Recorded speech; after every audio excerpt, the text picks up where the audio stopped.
My name is Diane Reynolds. I'm the Interim Head of Economy Environment for Powys County Council, and I'm here at the Civica and Solace event at Birmingham Library. The way we're looking at changing populations in Powys is through a programme called Sustainable Powys. We're looking at how we need to deliver services for our populations for the future, engaging with them to understand what matters to the population, what matters to our communities, and what matters to our businesses, and designing a future that fits within our financial package and actually delivers the things that are important to the people of Powys. We really want to be able to create cohesive communities that are well connected and can support each other, but through the online digital tools, applications and different technologies such as AI, we can support people to connect better, supporting each other. Well, today's session was really interesting to have that mix of Springboard and Chief Exec, Civica, Solace in the room to have a discussion and really understand from each other's perspectives. The things that really surprised me that came out was the intended use of AI for the future and what that can really tell us in terms of demographics, trends,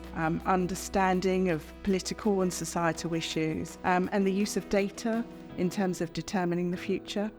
I've really enjoyed today. It's been a really good experience, and I would come along to another one of these Civica Solace events in the future.